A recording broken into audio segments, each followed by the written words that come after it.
তৃণমূল তো বলছে আপনারা আসলে বিভিন্ন যে প্রকল্প রয়েছে সেগুলো বন্ধ করে দেবেন আপনারা। আচ্ছা, প্রথম কথা হচ্ছে প্রকল্পটা কারোর বাপের নয়, প্রকল্পটা হচ্ছে সরকারি। তো সরকার কি উঠে যাবে? সরকার তো থাকবে। এবং আমরা যে বামফ্রন্টের আমলে যে জমি দিয়েছিলাম, পাট্টা দিয়েছিলাম, তৃণমূল বরঞ্চ জোর করে সেই পাট্টা কাটছিল, কিন্তু আইনত কাটতে পারে না। বরঞ্চ 100 দিনের কাজ বন্ধ হয়ে গেছে। ওটা একটা প্রকল্প ছিল, আমরা আইন করেছিলাম। মোদি আর মমতা মিলে 100 দিনের কাজ তো বন্ধ করে দিয়েছে। সুতরাং তৃণমূল বিজেপি বন্ধ করে, সিপিএম তো চালু করে। এই ফুড ফর ওয়ার্ক দিয়ে আমরাই চালু করেছিলাম স্কিমগুলো, বেকার ভাতা আমরাই প্রথম চালু করেছিলাম।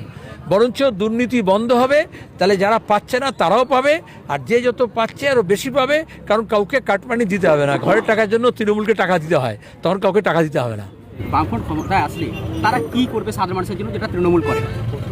প্রথম কথা হচ্ছে, যত শূন্য পদ আছে, বিজেপিও করেনি, তৃণমূলও করেনি, কেন্দ্র সরকার এবং রাজ্য সরকারে হাজার হাজার পদ খালি আছে। আমরা যখন জওয়ান ছিলাম তখন ব্যাংক, পোস্ট অফিস, রেল, সরকারি চাকরির বিজ্ঞাপন বেরোতো। এখন কিছু বেরোয়? বামফ্রন্ট ছিল, বছর বছর স্কুল সার্ভিস কমিশন, মাদ্রাসা সার্ভিস কমিশনের পরীক্ষা হতো, কলেজ সার্ভিস কমিশনের পরীক্ষা হতো এবং নিয়োগ হতো। আমরা সেটা করব।